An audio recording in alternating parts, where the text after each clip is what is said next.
Эсиңер туугандар, мына 2020-жылы мына бүгүн канчасы 10 апрель.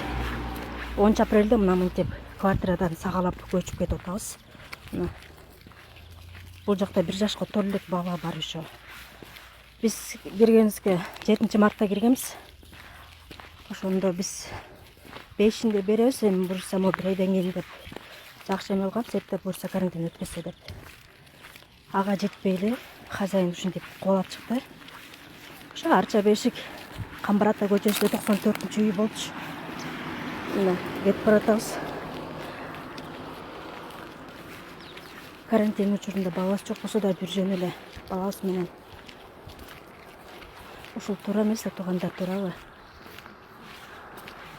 Кичине бооруп деле кичине сабыр кылып күтүшсө жакшы болмок. Азыр барганда дагы көчөнү дагы квартираны дагы тартып жөнөтүп жүрөбүз. Мына ушинтип сагалап кетип баратабыз.